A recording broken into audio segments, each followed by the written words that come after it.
Welcome, welcome, welcome to another Wise Women Roundtable for the month of April 2024. And oh, wow. We've been feeling the intensity of this year already. It's just been increasingly intensifying, and April might be the most intense month of the year with all the cosmic energies that are happening, including we've got Mercury stationing retrograde on the 1st of April. We've got the total solar eclipse on the 8th of April. We have Uranus and Jupiter conjunct on the 20th of April. Also, the United States Chiron return exact that day. And it's going to have two more exact passes. It started last year, but three exact passes this year. So, but it's happening with that Jupiter Uranus conjunction. So that's just kind of a little bit of an overview of what's happening, and I'll explain what I'm feeling about it in this moment. And that is because also Mercury's going to pass Chiron. It's already passed once, it's going to pass two more times. This Aries energy, it feels like Aries is in the house. It is big. It is really calling for our attention. And if we think about Aries as the energy, archetypal energy that is most about having a cause, a mission, a purpose. So tuning into what you feel is your cause, your mission, your purpose. And ideally it's a noble mission or a noble cause, a worthy mission, something that we could have a mission to like conquer another country or something, which is missions of the past perhaps, but that's not what makes Aries happy. It really wants to restore cosmic justice. And so with all this Aries energy happening, that impetus is so strong this month. And when we look at the fact that on the total solar eclipse, when the moon is closest to the earth, hence why we can have a total solar eclipse, meaning it's bigger impact on the earth's magnetic field. Also, it's a total solar eclipse, so we're moving quickly through time. We're moving from day to dusk to night to dusk back to day, and in a really short amount of time. And the night only lasts for 2 minutes. Or I'm sorry, 4.5 minutes on the center line of totality, but if you're on the outside line of totality, it might be a little bit shorter time. So even if it's 5 minutes, but it's not quite 5 minutes, that's not a very long night when we consider they're usually at least, well, depending on the time of year, how many hours they are. So it's also a seed point. If we look at the new moon as a seed point, what are our intentions and what are we holding in intention at that time? So it's supercharged. Another thing that's happening is that this eclipse is during totality, there may be a comet that's visible to the naked eye. And that this comet only comes around every 71 years so that we could possibly see it. So super rare. Plus Chiron is exactly conjunct the eclipse. And I go into more detail about this in a video I'll put in the show notes for those who would like to have the visuals of what's going on and tune in to this eclipse. But it is so powerful. And it's so rare. I think it's been many lifetimes. It's for sure only this once in this lifetime. But I think it's been many lifetimes since we've had something like this happening. Jupiter and Uranus coming together in Taurus every 84 years, and the expansion and new vision around how do we really enjoy being alive on planet Earth? How do we honor and respect and connect with the garden of earthly delight? How do we experience greater pleasure? These are the things that are being seeded with that Uranus-Jupiter conjunction. And then on that same day, April 20th, when they come together, and they're really close right now. So, we're already feeling that energy, and we'll feel it for a little while after. So the exact center point is the most intensified time. And then the USA Chiron return will be exact on April 20th, along with the Jupiter Uranus conjunction. So it's like, whoa, what's happening? And and let me just back up and say the eclipse is crossing the USA. There was an eclipse last October that crossed the USA, an annular solar eclipse. This one's crossing the USA. They actually form a cross of where they went through the country.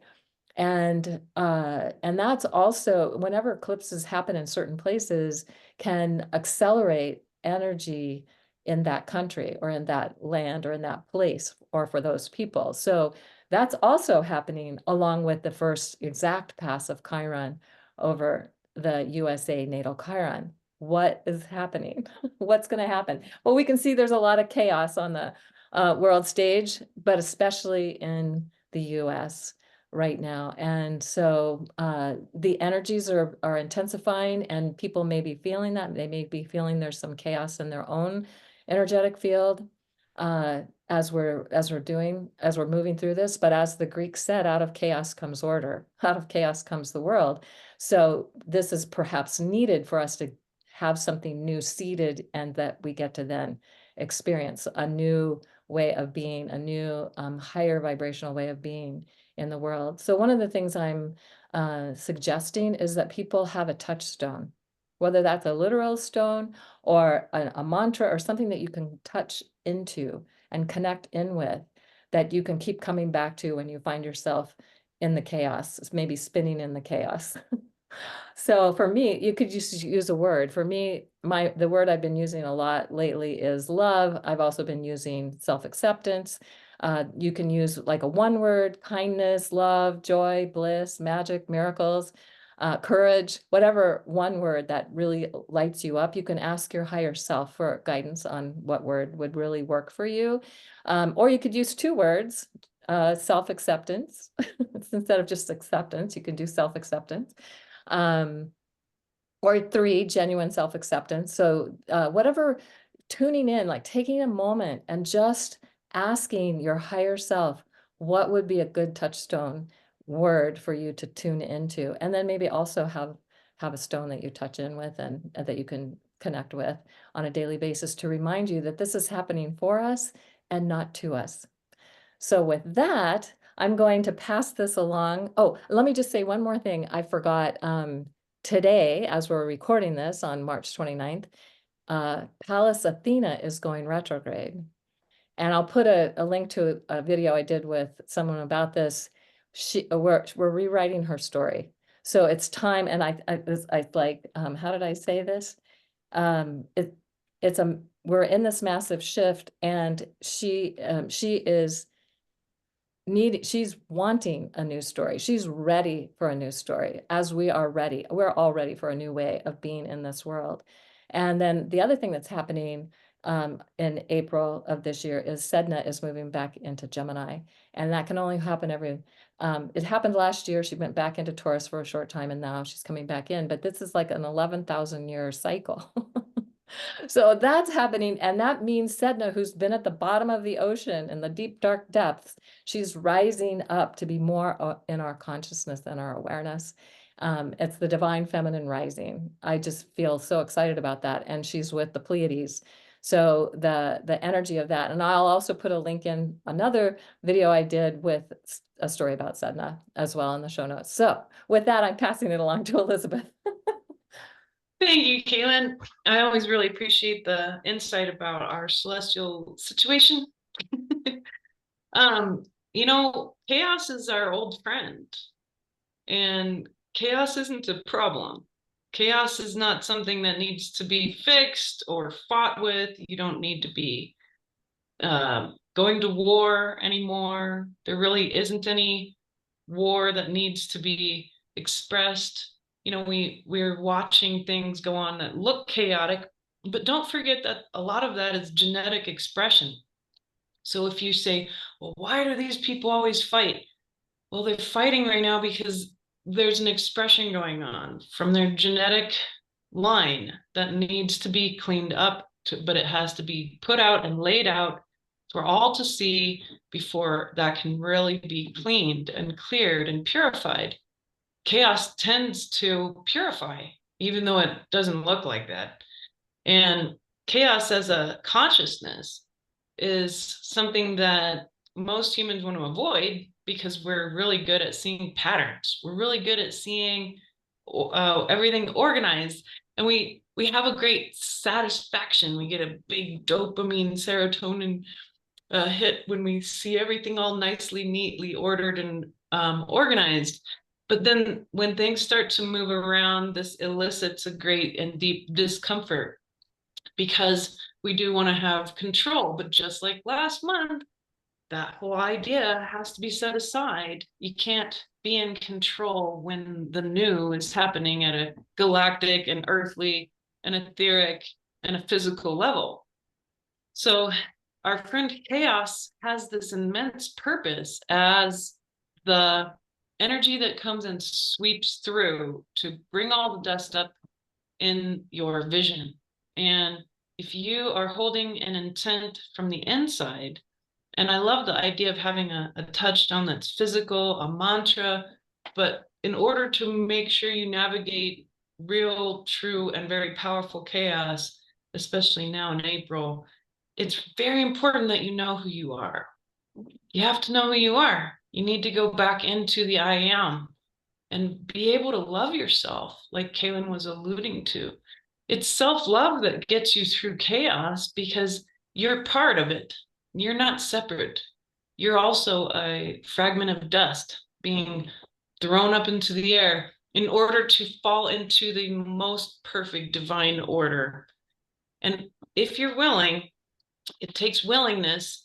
And we often say, you know, I'm willing, but then when we are there at being asked to do it, we forget because we go back into the habit of trying to control it or be attached to an outcome. There's no outcomes right now that you or I can imagine. We are not that clever.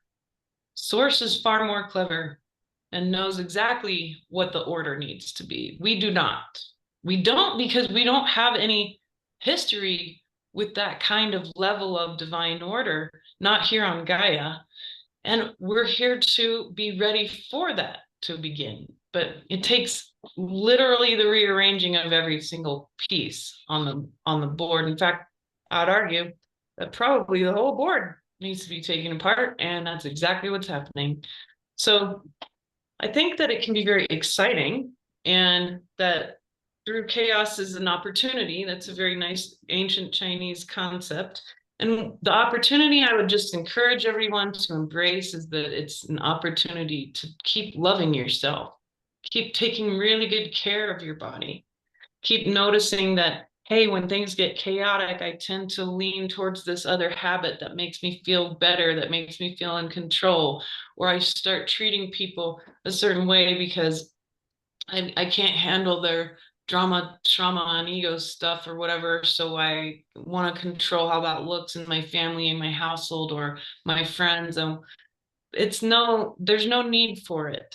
All of these people, doesn't matter what age they are, their souls incarnate as sovereign beings. Leave them alone. Leave them alone so they can do their thing. Don't try to think that you know how it's supposed to be ordered, because you don't. We don't know. That's the point. And so really stop running everything through what you think you know.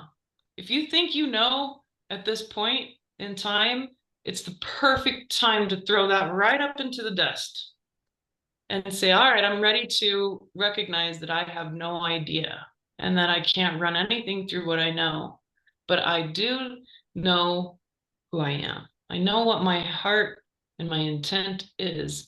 And that's the piece that you're here to put on that game board when the time is right. And it's going to be divine timing, not your timing.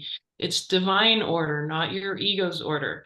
It's divine, it's your divine rights from your divine true self, not any other rights that other people tell you that you have or do not have, or they're trying to take away rights or give you new rights or ignore it. It's not real. And much of the layers of our reality are going to become more and more obviously basically a gilded cage, my friends. And what's inside of the gilded cage of dogma? It's the bird, it's the truth, it's the alchemy, it's you. So now you can see the forest for the trees a little better. And I think that the wild card energy is very exciting. You know, there is this game, Uno, some people might know it. It's a card game in the United States. And everyone's favorite card in that game is the wild card, because then you get to choose what color the game's going to be. So it's okay for April to be a wild card because we'll be able to have more diverse and interesting choices. from there. But let source be the one who chooses that, so that you can enjoy what's going to happen from this point onwards. So I hope that advice is supportive. And I'm going to hand it off to dear Sara to help us a little deeper. Thank you, Elizabeth. Thank you, Kaylin. So yes, I would like to share with you, as I often do, some of my nature friends that can help us at this time. The last time we met, I spoke about rescue remedy and how well it can, it's just, I'm still seeing people share and still finding it something. When I say simple, I don't mean simple as in surface level. It's just like an extraordinary combination of essences that have been put together that just help us when we don't know how to help ourselves, which is kind of what Elizabeth was saying, because if you don't know what's going to happen, how can you even really start to work anything out? So please do remember that rescue remedy can be really helpful. Just because something's different or hard or challenging doesn't mean that we have to go out and try and find some like amazing new solution, or, you know, something that's just landed from the galactic frequencies. Maybe it's already here. And for me, it's often nature that gives us that, because nature is this very wise, very sustainable energy that doesn't get caught up in the chaos. So rescue remedy was just a reminder for you all. There are a few essences that I have been using, and one that came in just about half an hour ago, actually, for me to share with you. There is an essence from the Australian bush range called mint bush. Well, we know that mint is a very cooling frequency anyway. What I love about mint bush is actually in my combination I'm taking personally right now. Every month I give myself a consultation, if you like, and I'm always surprised at who comes forward. And when this essence came forward a few weeks ago, I was like, I know you, and thank you so much for coming forward now. So Ian White, who is the co-creator of the Australian Bush Essences, talks about mint bush being really good when we're in a washing machine cycle. So it's as if we've actually gone into the washing machine and everything is just like, it's just going round and round and round. We don't know which way's up or what we think or who we are. So we're kind of in that space right now. So it helps us to be in the chaos and to be calm in the chaos, which is pretty much what Kaylin and Elizabeth, you were both saying. You know, we just got to find a place to shelter within our spiritual selves, or whatever that means to us, and just rest until that moment is over. So especially if there's any sort of tendency to panic or worry, I've got a lot of those kind of defaults in my own self. It can be a really good baseline, helpful energy. So that's the mint bush by the Australian Bush Essences. I'd really, really also encourage people who are open to this, and you could do this with essential oils as well, or crystals, as Elizabeth was saying. No, it was Kaylin, you were talking about having stones, weren't you? That was it. Anything from nature that provides that solid space. So in my world, what I would tend to do is make up a bottle of a mister of essences. There's a little fly trying to join in here. So there is a beautiful combination from the Alaskan essences called purification. And what it's, oh, you have some. There you go. Isn't it amazing, Nalini? It's got a beautiful smell. It's got essential oils in it. And it's just like really good to clear out. I think it's just like really good to have energy hygiene as well, just like we'd clean our teeth or have a shower every day or whatever it is we do, is to also clean our energy field. So it's just keep clearing it, just keep neutralizing, just keep coming back to the clean slate, whatever that means, stilling ourselves, especially if we have seen, heard, talked about, you know, some form of chaos, which is not difficult to do right now. It's just like a really good neutral space to bring us back into the present. There are many, many other space clearing sprays, and you could use all manner of things or actually create yourself. But I love the purification one. And if you get it from the Alaskan Essences, you'll get these amazing essential oils with it as well, which really add a very high vibration. The last and very interesting and different essence that I want to share is also from the Alaskan Essences. So there are many, many different vibrational essences in our world. We know flower essences. Not everybody knows them, but they are the most known. The second most known are probably gem essences, which are made with crystals. Now, there's another kind of essence which I find fascinating, and again, the Alaskan essences were probably one of the pioneers of these, and they're called environmental essences. Essentially, what happens is that you place a bowl in an environment, and that's it. The bowl's got water in it, and you leave it. And as we know, water absorbs the frequency of what's going on around it. And we are left with a bowl of water, which then gets created into an essence. Now, I'm not quite sure if this is going to work on. Oh, yes, it is. Look, there we go. So this is polar ice from the Alaskan Essences. And if you look there, you can actually see the bowl. So this was created by the Alaskan Essences at the North Pole. And the story behind it is that they're, again, I'm maybe not going to speak very technically here, but there's lots of big, very ancient ice plates all moving, and they take huge amounts of time to pass by each other. So essentially what this essence is, but especially because it's in a very cold place, and we know that cold slows things down, it's an essence for time. So any time, and this kind of came to me as a kind of Mercury retrograde sort of essence, when we are in a very Aries, fast-moving energy on one level, but we're also on another level being asked to step back.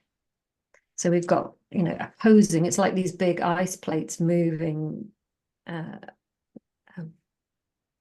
across, next to each other. And one of the mantras, if you like, that goes with this is I have all the time that I need. So it's when in those times when we are impatient, we want something to happen, either we think we haven't got enough time or time isn't behaving itself, a bit like today. Just backstory here, I arrived completely late to our meeting because we are in different time zones. So it's that kind of friction that gets set up when time just isn't really behaving itself. And it was kind of that experience that reminded me of this essence. So I have to thank that experience for that. But it's just like really, really useful for any time where there's a time issue. So Mercury retrograde is a great time to kind of like get quiet and think about this, or any time. I'm just really looking here at Steve. That Steve is the guy that co-created this. Actually, I think it was a friend of his in 1988. But he talks about getting older, waiting for an operation. These are Steve's words. In between relationships, in between jobs. And we don't, here you go, Elizabeth, we don't know what's going to happen next. We're just in the in-between. So this feels to me is like a perfect essence for now. So maybe we could just all, call in that frequency to ourselves, and just to remain present with ourselves, remain present with who we are, how we feel, and just come back to accept, and wait until it might be a long time, or it might feel like a long time. I think that's really the frequency behind this, until the ice plates actually move into a new place and a new structure appears on the earth. So there we go. I hope that's been helpful for everybody. And I will now hand over to Nalini. Thank you, Sarah, and thank you, all of you. It's always so fun how the different fractals come in when the wisdom decides to shape itself through us. You know, it's just to speak to the polar ice, the water in the bowl. I mean, isn't that what we are? Basically, water in a alleged container. Our bodies are our beings, and so often, I mean, it's been spoken to. Veda Austin's doing a wonderful job. Emoto did a wonderful job.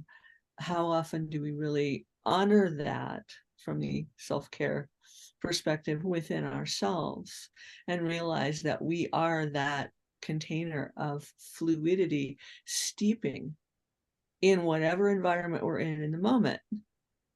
And it's not a matter of deciding not this. That's a well-known for millennia egoic kind of construct that says, I am this, I am not that. What if that just was all being dissolved by the chaos? It was just being ground into the sand under the tidal wave. And that as we align with that truth, clarity, authenticity, and sovereignty that is our source essence, and is our mind going to know what that is at any moment? No. And that's very uncomfortable to a mind that's used to knowing. And that's pretty much everyone right now. And that's the teaching of chaos. You know, chaos is the great mother. She births everything, to use that language. And if we recall that we are that shifting fluid, water, that point of light, that truth essence, whatever the core of you is, whatever concept works for you at the moment, and trust me, it will change. Whatever that is, if we trust that, then it's not so much that everything swirls around us, although it does. It's that we move along with the frequencies with which we resonate. Everything is energy, everything is frequency. So if there's a situation close by that feels very discordant, that's reflection, that's a teacher. And this isn't a pious kind of, I'm certainly not a saint.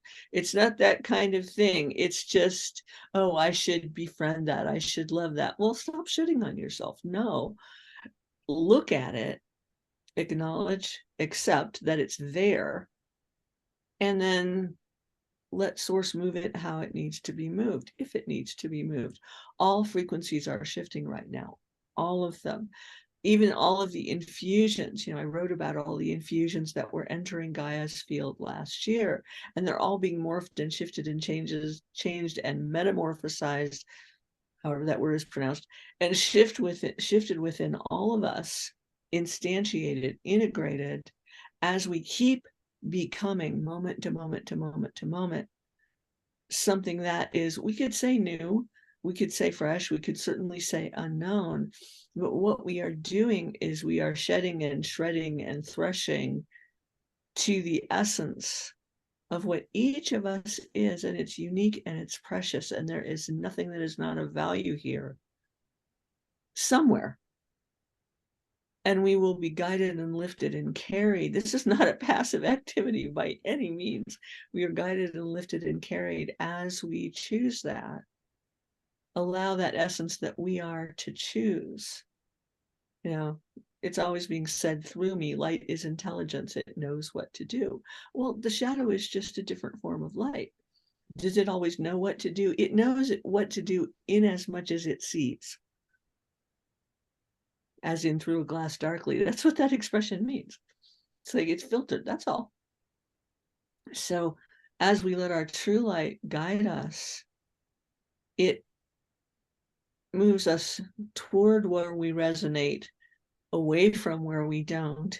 And when the moment comes, and we are in this moment in the eclipse window, I mean, I love it what everyone has said here about that. There's something that I read years ago that is sticking with me right now, simply because Durga Kali Sekhmet is moving through my body, you know, so much so that it's actually funny. In an Aries stellium, which we're approaching into right now, Sekhmet roars. because she is given the megaphone. She is given the opportunity to come through. And a roar is not war. They are not the same thing. The roar shatters anything that might appear to be in the way or blocking or blinding or distorting or distraction. It simply moves that energy. It gives it an opportunity to become available in a different way. We are so far past the point where we can say, I don't want that, hit the delete button. Okay, delete your core, watch Star Trek, see how well that works. You can't do that. So it's instead, this is where the acknowledge, accept that it's there, and then see what happens. Be present with it and see what happens. And with this eclipse window that we're in, and right following on the heels of the equinox, we are in such a shift. It's like the continental plates shifting. Like, I lived on top of a fault line at one point, and every so often the house would go like this. And one gets used to these things, you know, certain things would fall down on the shelves, you know, you didn't want to place things in a certain way in the house because, you know, and I used to just think of it as this is source just giving it a good shake. And I would ask the granite, the house was on granite, so it was interesting, like the whole thing would move. I would ask the granite, how do you experience that? And the granite would just go, yeah, you know, this is just what's happening. So as we can kind of accept, lighten up about it a little bit, and let that invincible force, Durga's energy is known as the invincible force. This is the divine love, the creative expression that undoes, does, creates everything. And if we can be open to that, allow it, receive it, not in a passive way, but in a very active, choosing kind of way, that, okay, I'm there, I'm with the program, just to use another expression, and see what happens. Because it won't be what we expect anyway. I mean, this month, April, and then this year is going to be all about the unexpected for a lot of reasons. A lot of them are celestial and astrologically inclined, but a lot about what is unexpected was just good. It would be nice to see it rather than ignore it, fight it, try to make something to blame or be ashamed about, or some kind of war. Why not simply allow and enjoy the roar? So that's what I have to say for today. So thank you all. I appreciate you all being here. Thank you very much. Oh my gosh, thank you. And I'm thinking another mantra or it's that people could tune into is expect the unexpected. Because that'll help us be more prepared, and we won't be attached to how we think it should be necessarily, because we're in that place of welcoming whatever is wanting to come through, and especially come through each of us. So love that. Love all of you so much. And we'll look forward to seeing you on the other side. Yeah. Bye, everybody. Yeah, everybody. Bye-bye.